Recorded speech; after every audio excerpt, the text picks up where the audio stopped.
కొందరు షాప్ కాడికి వచ్చి అది అంటారు. ఇక్కడ రీసెంట్గా బిజినెస్ కొద్దిగా కస్టమర్స్ అనేటోళ్ళు కొనుక్కోవడానికి వచ్చారు. సరే నాకు నీకు నచ్చలేదు, వేరే తనలో తెచ్చుకోవాలి, రెచ్చగొట్టే మాట మాట్లాడాడు, నువ్వేమన్నా నాకు ఫ్రీగా ఇస్తావా అని. మళ్ళీ అంత మొగను అయితే వేరే దానిలో తెచ్చుకో అని నేను అన్నా. ఇక్కడ వేరే అతను వచ్చినాడు, అన్నాడు, అన్నా నేను ఇంకా ఏమంటావు, ఇంకా మాట మాట పెరిగింది. అది అన్నాడు, ఇది అన్నాడు, నువ్వు నువ్వు నువ్వు నాకు చెప్తున్నావా అని నేనండి. ఇలా జరిగింది. ఇక్కడ నేను న్యాయం వైపు ఉన్నాను చిన్నప్పటి నుంచి ఇదే చూస్తున్నాను. ఈ న్యాయం వైపు ఉన్నప్పుడల్లా ఈ అరుపులు, ఏదైనా పోలీస్ స్టేషన్ పోతే కూడా పోలీసులు సరైన టైంకి ఉండరు. ఆకలి కొనాలా, దూపకు కొనాలా, న్యాయం ఎప్పుడు దక్కుతుంది? న్యాయం ఎవరికి దక్కుతుంది? పైసలు ఉన్న వాళ్ళకి దక్కుతుంది, పలుకుబడి ఉన్న వాళ్ళకి దక్కుతుంది, అది వాడుకున్న వాళ్ళకి దక్కుతుంది. ఇలా వీళ్ళు కస్టమర్లు కూడా వచ్చి కొనుక్కొని పోవాలి. అదంటాం ఇదంటాం అంటే మేము అనిపించుకోలేము. ముఖ్యంగా నేను ఏది పడితే అది అంటున్నారు, కొద్దిగా ఇబ్బంది పెట్టే మాటలు. ఈడ మామూలుగా చూస్తే నేను చిన్నప్పటి నుంచి కొట్లాడాలు పోకుండి మాటలతో కొద్దిగా ఉండేతో నేను ఎక్కువ కొట్లాడిక పోకుండి మధ్యలో ఇవన్నీ వదిలేసి నేను బతకడం నేర్చుకున్నా. అదే ఎప్పుడైతే ఈ గద్వాలకు వచ్చానో ఇక్కడ చాలా కూల్ అయిపోయాను.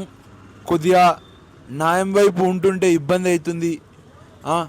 నేను నాలాగా నేను బతకడానికి ఇప్పుడు ఏదన్నా ఎవరైనా ఏమన్నా అంటే నేను వాళ్ళకి సమాధానం ఇస్తాను నా మాటతో. అంటే అంట.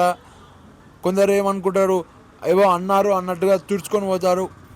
ఇక్కడ నేను అంటాను, ఇక్కడ రోజు పోరాడాల్సిందే జీవితంలో.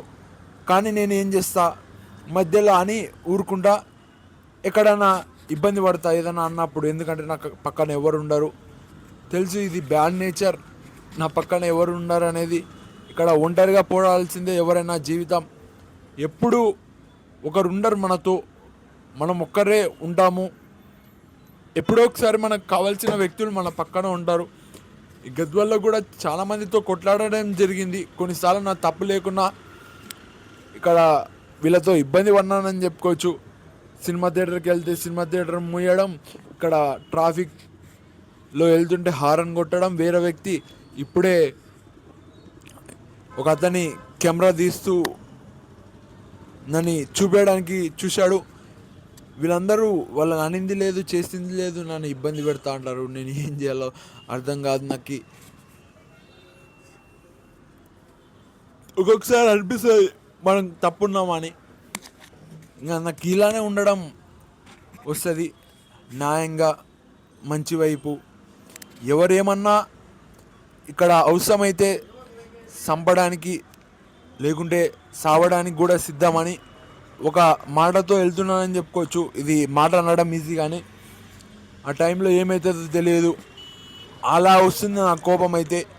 ఇక్కడ వాళ్ళతో వీళ్ళతో అనిపించుకోబుద్ధి అయితే లేదు నాకు. ఇక్కడ ఏదో వ్యాపారం చేసాం, తీసుకొని పోవాలి అంతేగాని అది అంటాం ఇది అంటాం.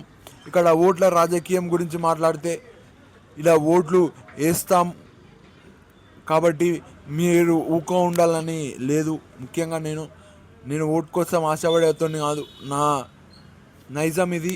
ఇక్కడ ఏదైనా అంటే నేను అనిపించుకోలేను, అలా ఉంటాను నేను. Thank you friends, thank you, ఉంటాను. ఇక్కడ ఎవరెవరో వచ్చి ఇబ్బంది పెడతా అన్నట్టుగా ఉంది. ఇక్కడ వీడియో తీయడం జరిగింది, మళ్ళీ నేను ఆపేసి మళ్ళీ వీడియో తీస్తున్నా మీ ముందర.